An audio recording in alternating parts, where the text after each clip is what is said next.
বিসমিল্লাহির রহমানির রহিম। আসসালামু আলাইকুম। আল্লাহুম্মা সাল্লি আলা সাইয়্যিদিনা মুহাম্মদ ওয়া আলা আলি মুহাম্মদ।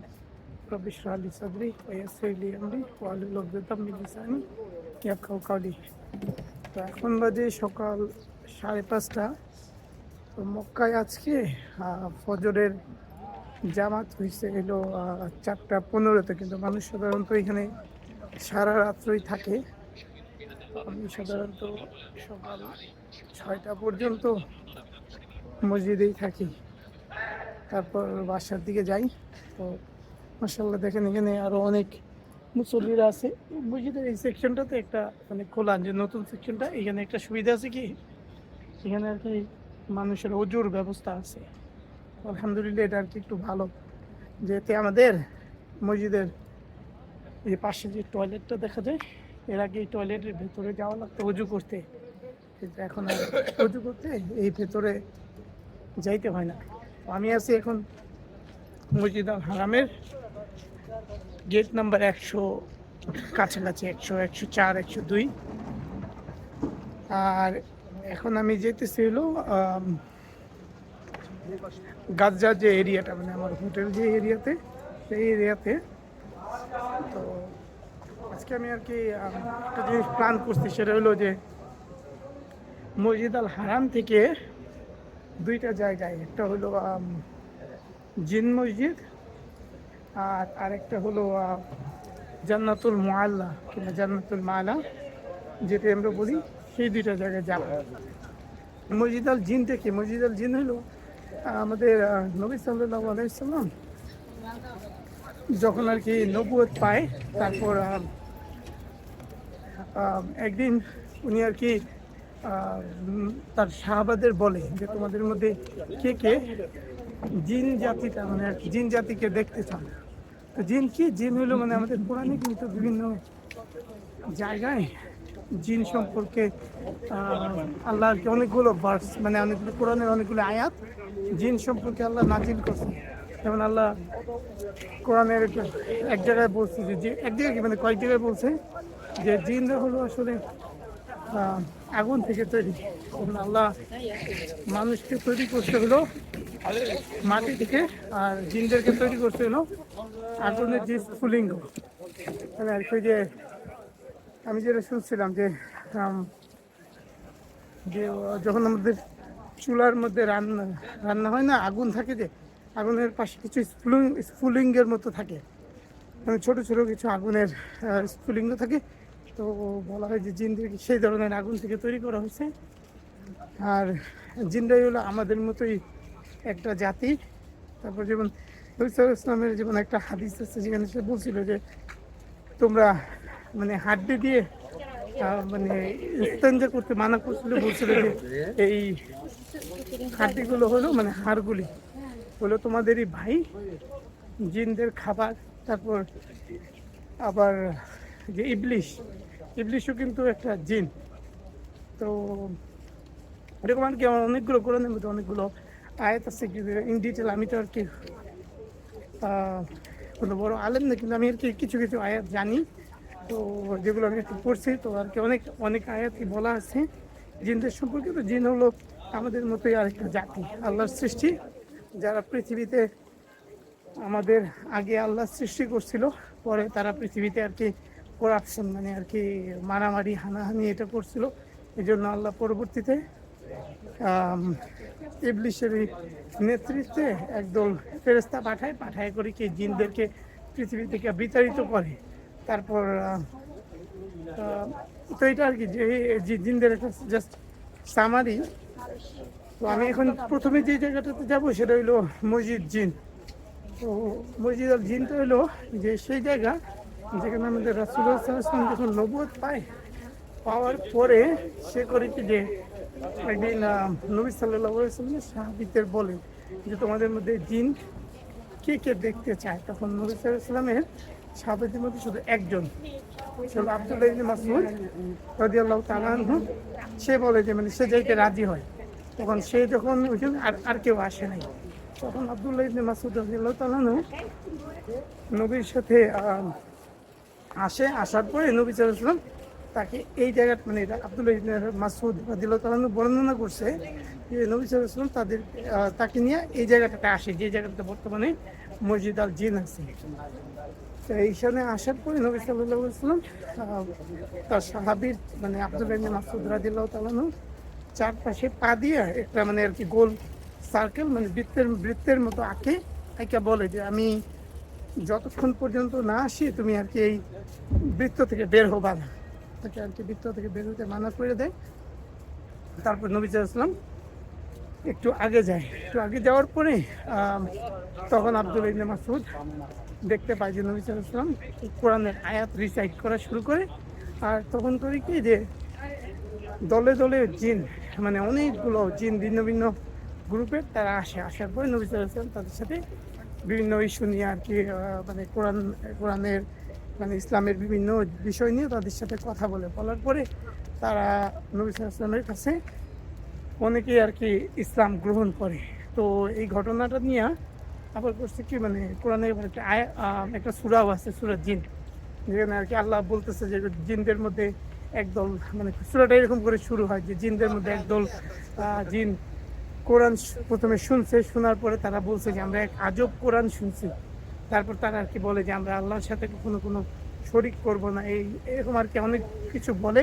মানে ওইখানে আল্লাহর একত্ববাদের প্রতি তারা ঈমান আনে, মুহাম্মদ সাল্লাল্লাহু আলাইহি ওয়াসাল্লামের প্রতি তারা ঈমান আনে, এরকম আর কি এই সিমিলার ঘটনাটা নিয়েই আর কি একটা সূরা নাজিল হয়। তো মুহাম্মদ সাল্লাল্লাহু আলাইহি ওয়াসাল্লাম জিনদেরকে যেই জায়গাটাতে কোরআন শোনাইছিল সেই জায়গাটাতেই আর কি পরবর্তীতে মসজিদ আল জিন নির্মাণ করা হয়। তো আমি যেতেছি এখন সেই জায়গায়, আর পেছনে হলো মসজিদ আল হারামের ক্লক টাওয়ার দেখা যেতেছে, আর ডান সাইডটাতে হলো গাজ্জা বাস স্টেশন। এই যে ডান সাইডে গাজ্জা বাস স্টেশন, আর পেছনে হলো মসজিদ আল হারাম। আর আমি হাইটে আসছি হলো গেট নাম্বার 166 মানে 166 নাম্বার গেট। আর ওই গেটের আশেপাশে আসলে পরেও মানে মসজিদ আল হারামে কোথাও আসলে পরেও যে কাউকে জিজ্ঞেস করলে হবে 166 নাম্বার গেটটা কোথায়। আর যেমন আমাদের আশেপাশে অনেক বাংলাদেশি ভাইরাও কাজ করে মসজিদ আল হারামে, তাদেরকে যদি কেউ জিজ্ঞেসও করে যে আমি গাজ্জা যে বাস স্টেশনটাতে যেতে চাই, তারা আপনাকে দেখাই দেবে যে আমার পেছনে যে একটা ব্রিজের মতো দেখা যায়, ওই ব্রিজের নিচ দিয়ে আসলে পরেই আমি এসে পড়বো গাজ্জা বাস স্টেশন। তো এই গাজ্জা বাস স্টেশনের সাথে দিয়ে মানে আমি সোজা হাঁটা শুরু করছি যে গাজ্জা যে এরিয়াটা সেই এরিয়াটাতে। আর এইখানে হলো আমার পেছনে আরেকটা ব্রিজ আছে, যে মুসলিম বলে গাজ্জা কুবরি কিংবা এরকম কিছু একটা, কুবরি মানে হলো ব্রিজ, তো এরকম আর কিছু একটা বলে। তো এই ব্রিজটার কাছাকাছি আসা লাগবে। আমার পেছনে যে বিল্ডিংটা দেখা যায় মানে এই মসজিদটা, যে মিনার সহ, এইটাই আর কি হলো মসজিদ আল জিন, জিন মসজিদ। আর পেছনেই দেখা যাচ্ছে ক্লক টাওয়ার দেখা গাজ্জা বাস স্টেশনের পাশ দিয়ে সোজা হাইটে আসতে করে 5 মিনিটের মতো লাগবে মসজিদের ভিতরে আসতে। পেছনে অনেকগুলো মুসল্লি দেখা যাচ্ছে জিন মসজিদের ভেতরে যেতেছে, এরা হয়তো বাংলাদেশি, আমি যতটুকু বুঝতে পারছি। আমি আর কি মসজিদটার ভিতরে যাবো জাস্ট দেখানোর জন্য। ছোট্ট একটা মসজিদ, মানে খুব একটা বড় না। আমি এই জিন মসজিদ থেকে বের হয়েছি, তো আমার বাম সাইডে হইলো এখন জিন মসজিদ, আর আমি সোজা হাঁটতেছি। তো আমার পরবর্তী গন্তব্য হলো জিন মসজিদ থেকে ঠিক 2 কি 3 মিনিট হাঁটার দূরত্বে, মানে ঠিক পাশে আমার ডান সাইডে যে বিল্ডিংগুলো দেখা যাইতেছে মানে হোটেলগুলো, এই হোটেলগুলোর পেছনেই একটা কবরস্থান আছে। সেই কবরস্থানটার নাম হলো জান্নাতুল মুআল্লা কিংবা জান্নাতুল মাআলা। তো আমি সেই কবরস্থানটাতে যাব। আর এই কবরস্থানটা বৈশিষ্ট্য হলো মানে আর কি কবরস্থানটা কি, এই কবরস্থানে আমাদের নবী সাল্লাল্লাহু আলাইহি সাল্লামের যে স্ত্রী খাদিজাতুল কুবরা রাদিয়াল্লাহু তাআলা আনহা, তার কবর আছে।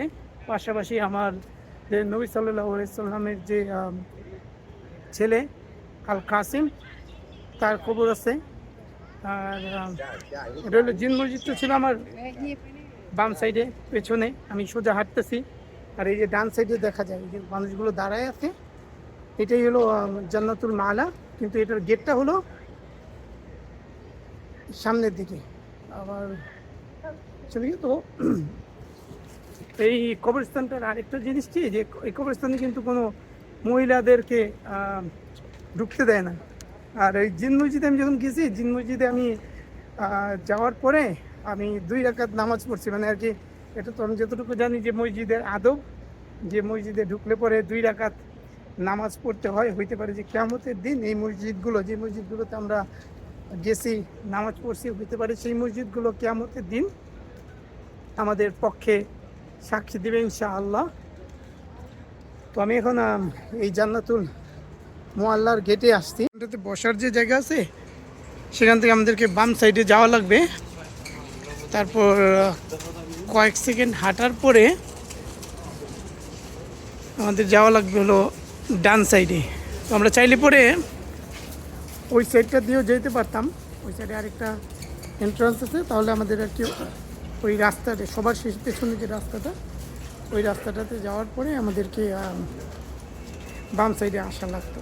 তো আমরা এখন আর কি এই জায়গাটা দিয়ে যাব। আসসালামু আলাইকুম। আর ডান সাইডে যে জায়গাগুলো দেখা যায় এগুলো কিন্তু ভিন্ন ভিন্ন মানুষের কবর। আর এই কবরগুলোর উপরে পাথর রাখা আছে, অনেকটা পাথর দিয়ে আর কি চিহ্ন দেওয়া আছে, যেগুলো হলো মানুষের কবর। তার মা, তারপর তার দাদা, তার চাচা, সাল্লাল্লাহু আলাইহি সাল্লামের অনেক সাহাবী, তাদের অনেকের কবর এই কবরস্থানে আছে। তো অনেকের কবরই আর কি ঠিক মতো মার্ক করা নাই, আনমার্কড হয়ে গেছে, কিংবা তারা হয়তো ইচ্ছা করে আনমার্ক করে রাখছে যাতে কেউ কবর পূজা না করতে পারে। এই কবরস্থানটাতে কয়েক মিনিট হাঁটার পরে এখানে একটা টানেল আছে। তো আমাকে এখন এই টানেলটা দিয়ে কবরস্থানটার অপর পাশে চলে যাওয়া লাগবে। এখানে যে মানুষগুলো দাঁড়ানো আছে ঠিক তার পেছনেই হলো খাদিজা রাদিয়াল্লাহু তাআলা আনহার কবর। জিনিস হলো খাদিজা রাদিয়াল্লাহু তাআলা আনহা, মানে উনি হলেন আমাদের নবী সাল্লাল্লাহু আলাইহি সাল্লামের সবচাইতে প্রিয় স্ত্রী। মানে খাদিজা রাদিয়াল্লাহু তাআলা আনহা যতদিন জীবিত ছিলেন ততদিন কিন্তু নবী সাল্লাল্লাহু আলাইহি সাল্লামের আর কোনো বিবি ছিল না। আর নবী সাল্লাল্লাহু আলাইহি সাল্লামের যতগুলো সন্তান, মানে ওনার 4টা মেয়ে, উম্মে কুলসুম, রুকাইয়া, জাইনাব আর ফাতেমা রাদিয়াল্লাহু তাআলা আনহা, তারা সবাই কিন্তু এই খাদিজা রাদিয়াল্লাহু তাআলা আনহার সন্তান। তারপর নবী সাল্লাল্লাহু আলাইহি সাল্লামের যে একজন ছেলে ছিল কাসেম, সেও ছিল খাদিজা রাদিয়াল্লাহু তাআলা আনহার সন্তান। আর মানে নবী সাল্লাল্লাহু আলাইহি সাল্লামের একজন সন্তান ছিল যে নাকি আর কি ইব্রাহিম, যে ছিল নবী সাল্লাল্লাহু আলাইহি সাল্লামের একজন দাসী, যা ওনারে গিফট করা হয়েছিল মারিয়া। মানে ওই মারিয়া যে দাসী, তার সন্তান ছিল হইল ইব্রাহিম। এই বাদে বাকি সব সন্তান কিন্তু ছিল খাদিজা রাদিয়াল্লাহু তাআলা আনহা। আর এমন অনেক ইনসিডেন্ট আছে যেখানে নবী সাল্লাল্লাহু আলাইহি সাল্লাম বিভিন্ন অকেশনে বলছে আর কি উনি মানে খাদিজা রাদিয়াল্লাহু তাআলা আনহাকে অনেক পছন্দ করতেন। এমনকি খাদিজা রাদিয়াল্লাহু তাআলা আনহা যখন মারা গেছে, দেখা গেছে খাদিজা রাদিয়াল্লাহু তাআলা আনহা মারা যাওয়ার পরে উনি কিন্তু খাদিজা রাদিয়াল্লাহু তাআলা আনহার যে আত্মীয় স্বজন, বন্ধু বান্ধব ছিল, তাদের কাছে কিন্তু গিফট পাঠাইতো। এটা নিয়ে আর কি এরকম একটা হাদিসও আছে যে মানে আয়েশা রাদিয়াল্লাহু তাআলা আনহা নবী সাল্লাল্লাহু আলাইহি ওয়াসাল্লামকে বলছিল কিছুই নিয়ে, পরে নবী সাল্লাল্লাহু আলাইহি ওয়াসাল্লাম আর কি ওনাকে বকা দিচ্ছে, এরকম একটা কিছু আসছিল। মানে আমি এরকম একটা জিনিস ঘটছিল। তারপরে খাদিজা রাদিয়াল্লাহু তাআলা আনহা কিন্তু এরকম একজন মানুষ যাকে আর কি আল্লাহ সুবহানাহু ওয়া তাআলা জিবরাইল আলাইহিস সালামের মাধ্যমে সালাম পৌঁছাইছে। মানে উনি যখন জীবিত ছিল তখন নবী সাল্লাল্লাহু আলাইহি ওয়াসাল্লামের কাছে আর কি জিবরাইল আলাইহিস সালাম আয়েশা খাদিজা রাদিয়াল্লাহু তাআলা আনহাকে সালাম দিয়ে গেছে। তো খাদিজা রাদিয়াল্লাহু তাআলা আনহা আর কি বলতে গেলে সবচেয়ে স্পেশাল, কারণ খাদিজা রাদিয়াল্লাহু তাআলা আনহা নবী সাল্লাল্লাহু আলাইহি ওয়াসাল্লাম যখন ইসলামের নবুয়ত মানে পাওয়ার পরে যখন উনি দিনটা আর কি প্রচার করা শুরু করে, তখন কিন্তু উনি তার মাল আর জান দুইটা দিয়েই কিন্তু নবী সাল্লাল্লাহু আলাইহি ওয়াসাল্লামকে সাপোর্ট করে। তারপর নবী সাল্লাল্লাহু আলাইহি ওয়াসাল্লাম যখন নাকি ওই যে হেরা গুহাতে ধ্যান করতো, তখন খাদিজা রাদিয়াল্লাহু তাআলা আনহা কিন্তু তার জন্য খাবার নিয়ে যেত। তারপর খাদিজা রাদিয়াল্লাহু তাআলা আনহা নবী সাল্লাল্লাহু আলাইহি ওয়াসাল্লামের চাইতে মানে অনেক বছর বড় ছিল। কোনো এখানে তাপমাত্রা একটু কম, কিন্তু হয়তো আর কয়েক ঘন্টা পরেই বাইরে থাকার মতো তাপমাত্রা আর থাকবে না। এই কারণে আমি এখন বাসায় ফিরেছি। এখন যেমন ক্লক টাওয়ারে দেখাইতেছে সকাল 7টা। তো আমি এখন আমার হোটেলে চলে যেতেছি, আর সেখানে গিয়ে আমি নাস্তা করব। তারপরে ইনশাআল্লাহ কিছু রেস্ট নিব, জোহরের নামাজের রাখি বের হওয়ার জন্য। সেই কারণে আমি আমার ভিডিওটা এখানেই শেষ করতেছি। আসসালামু আলাইকুম।